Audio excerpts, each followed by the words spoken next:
This is a response slash reaction slash rebuttal to Nina Turner's recent defeat in the special Ohio election for the congressional seat that was left vacant by Miss Marcia Fudge as she went on to become the Secretary of Housing and Urban Development for the Biden administration. So I have quite a lot to say about this. This is a very, very complex situation, but I'll try to be brief and as complex and specific as possible. So first, I want to get into why Nina Turner lost. And before I get into why she lost, I would like to say I myself greatly underestimated the influence of corporate power. And you heard that correctly, corporate power and money.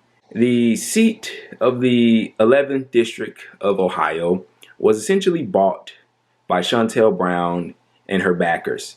So as we get into why Nina Turner lost, Nina Turner raised a pretty good deal of money throughout the course of her campaign, and it was spread out over through the course of her campaign. And she raised her money through small dollar donations, which is what you would want as a person on the left, as a so-called progressive.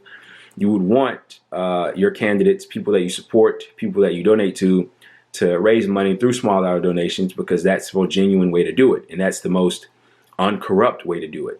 However, her opponent, the corrupted corporatist that is Shontel Brown, as I highlighted in a previous video about the matter, raised tons of money, and this can't be overstated, raised tons of money from outside entities, large corporations. The DMFI, for example, the Democratic Majority for Israel, donated $1.2 million to her campaign to oppose Nina Turner. That's not even counting the money that they donated to help Shontel Brown. They donated over $1 million to simply oppose Nina Turner. And all this money came around in the last stretch of the race. And this was at a time when Nina Turner's campaign and her team maybe didn't have the funds like Shontel Brown's team had to put forth, to ads and things of that nature to further promote her ability to get elected or what have you. So she got all this money on the last stretch from these entities, okay? And she basically lost to the suburbs and to the Jewish communities, okay, in that said population. So the general turnout for this election, as I see it, as I can gather from what I've been reading, wasn't all that great. It wasn't great at all. In fact, it was almost poor and kind of lackluster. However, in these specific Jewish communities, where support for Israel is high, turnout was actually pretty good. And they turned out well for Shontel Brown, not for Nina Turner. Because Nina Turner, it's not that she's vitriolic towards Israel, but she gives a fuck about Palestinians and she gives a fuck about human rights. And so, that doesn't fly in democratic circles where support for Israel is at an all-time high right now, as it has always been. So she lost on those grounds, and she lost the white suburban vote. Okay, she lost to the suburbs. And the black vote was largely split. As we kind of knew going in, that would more than likely be the case. But these are reasons why she lost. And also, the Shontel Brown campaign, they were relentlessly smearing Nina Turner in ways that I don't think I've seen on many occasions a politician get smeared. So they were blatantly lying in many instances about what she believed, about what she stood for, and overall what she was about. So the comments that Nina Turner made in referencing to Joe Biden and Donald Trump when talking about the election that already happened, she said this: voting for Donald Trump is like eating a full bowl of shit. Voting for Joe Biden is like eating half a bowl of shit. Of course, you'd rather eat the half a bowl than the full bowl, but I'd rather not eat a bowl of shit, period. She's basically drawing a comparison between the two, saying that they're both bad, but one isn't as bad as the other. But why do we have to choose between two bad candidates? Why can't we choose a candidate that, doesn't represent a bowl of shit? I mean, we know Trump's record. We know Joe Biden's record. We don't need to rehash these things. That's a perfectly reasonable thing to say. However, they would cut the clip. They would do little maneuvers, do a little editing, put this there, remove that. And then you had a clip that made it seem like she was, just directly against Joe Biden for no reason. She had no basis to state her arguments as to why she was opposed to the corporatist that is Joe Biden, to the corrupt politician that is Joe Biden. And they made it seem like she was directly against the Democratic agenda, which in many cases she was, because the Democratic agenda isn't the agenda of the people according to the polls. But as I said, they manipulated it. They were incredibly misleading. They said that she wasn't for Medicare for all. They said that she wasn't for a $15 minimum wage. They said that she wasn't for a Green New Deal. I mean, the ads that you would see. And I got this information from Jordan Sheridan on Twitter. He was tweeting out, he tweeted out a long thread because he was on the ground here, okay?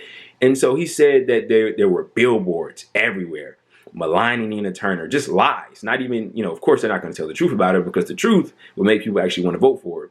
So there were billboards, there were signs. He said you couldn't turn on the TV without seeing a negative Nina Turner ad. And Nina Turner's team didn't start showing negative ads of Shontel Brown until late in the game. And so that really changed the minds of people who were heading to the polls to go vote. A lot at the last minute. They see that ad, they go, oh, I don't want to vote for that person, even though that ad was incredibly misleading. And like I said, the money that was put behind this, behind Shontel Brown's campaign, can't be overstated. People that normally donate to Republicans were voting for Shontel Brown because, as I stated before, this isn't, a partisan fight that we're fighting here, guys. This is the 1% versus the 99%. This is the owner class versus the working class. And it seems as though the people that were voting in this specific district couldn't make that distinction. They couldn't make the distinction that, Shontel Brown represents the American corporatocracy, or maybe they did. And I'll get into that in just a second.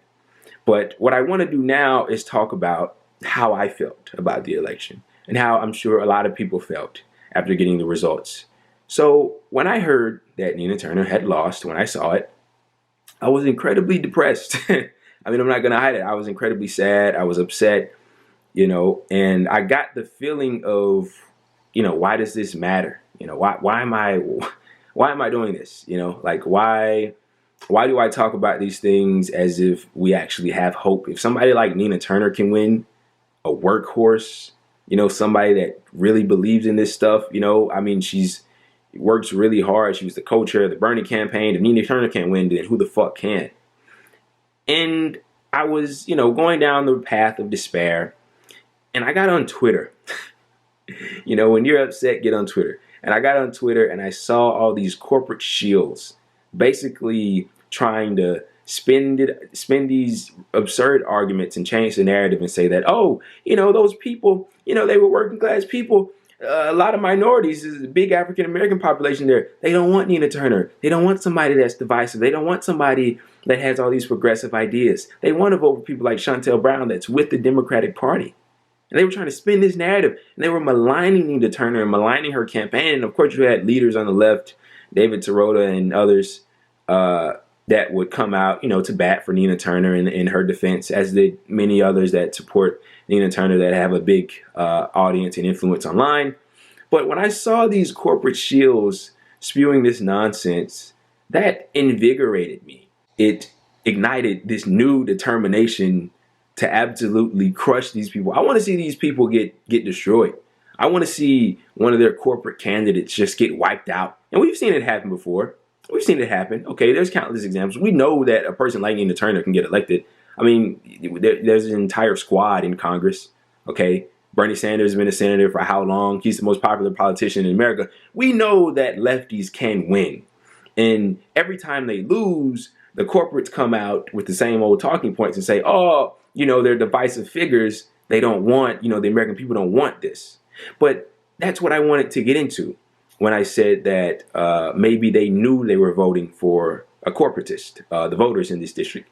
You see, there's a problem with the teaching in this country. You're not taught, you're not given the information about what is actually attainable and what is actually possible. And that's just a fact. When you're growing up and you see our political landscape, you're never really told how corrupt the healthcare system is. You're never really told how wages have been stagnant and how what you make today is less than what real wages were in the mid 1970s, for example. You're not really educated on the upward transfer of wealth to the people that already have the bulk of it.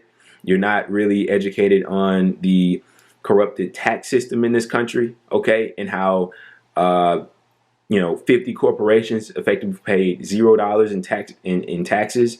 And you're not taught these things, and you're not taught about the fight that is actually the most relevant fight, which is the working class versus the owner class, as I've alluded to before.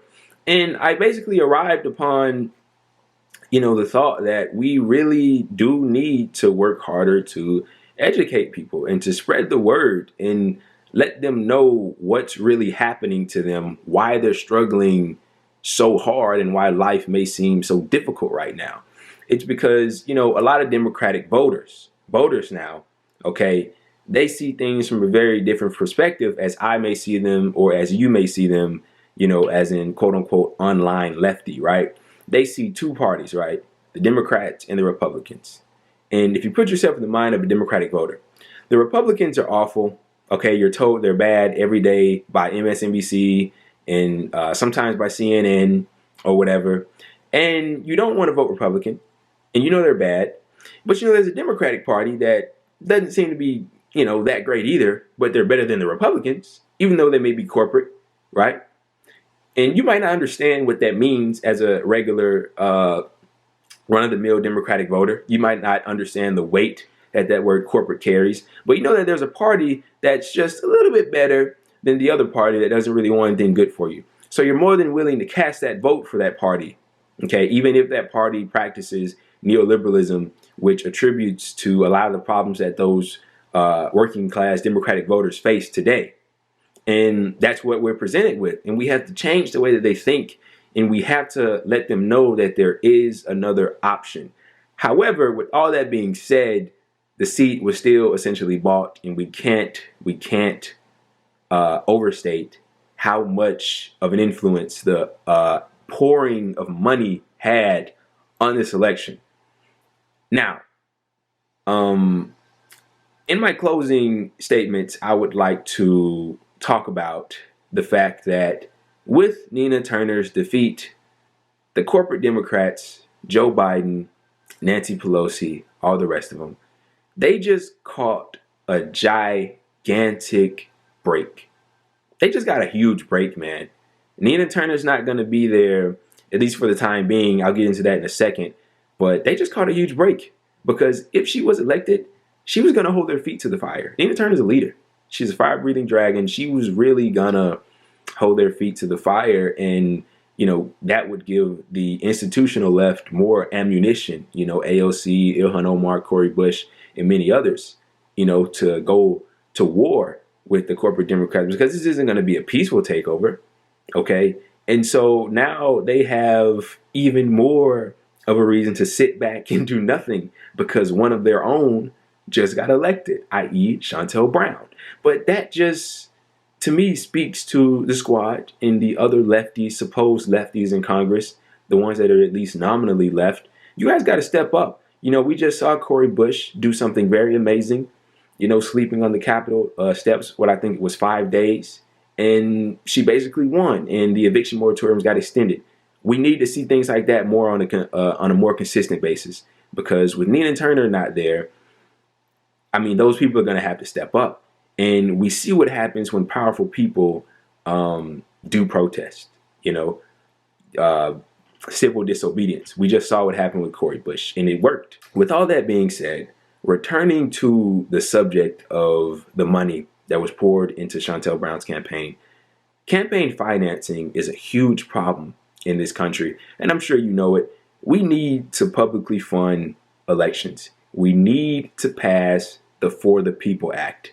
That piece of legislation, honestly, in my mind, now that this has happened, it was before, but now that this has happened, it's jumped a couple levels up. That piece of legislation is so dire because out of all the provisions that it has in it, it has really good provisions. It cracks down on dark money to a certain extent. It doesn't go as far as, we would want it, but it does crack down on dark money, and it would make situations like these not as bad as it ended up to be. Okay, we really need to crack down on, these big super PACs and corporations donating absurd amounts of money to these politicians because, look at the statistics. The overwhelming majority of races in this country, the people that raise the most money win. In my opinion, in a lot of people's opinions, that shouldn't be the case. So we need to pass the For the People Act, and we need to pass the PRO Act, because that would incredibly help the working people of this country, because they've been getting hosed for so many years now. And to do all of that, we need to reform the filibuster. Okay, something needs to be done about the filibuster, and I implore our leaders in Congress to really do something about that. But I've been rambling for some time now. I hoped that this would be a shorter video, but it wasn't. Look, a lot happened with that race, and I had a lot to say about it, and I watched other people's takes on it. I agreed with some things, I disagreed with others, but that is more or less what I think. That is my reaction. That is my quote-unquote rebuttal to the special election in Ohio. And I just hope that the people of Ohio know who they just elected. They just elected a person that will not fight for them. She will fight to serve the corporations and Israel. In fact, she thanked her Jewish brothers and sisters in her victory speech after winning the election. But Nina Turner, her days, they're not over. She can actually run against Shontel Brown again next year. She can actually run for the Senate in 2022 if she so pleases. If you remember back, Cori Bush actually lost her first race for her congressional seat. Then she came back and then ran again and won. So this isn't the end of the world. Of course, it's incredibly sad, and we want to see our people win. But sometimes it takes more than just a single effort, and that might be the case here. And I really hope that is the case, because Shontel Brown, at the very least, isn't the answer.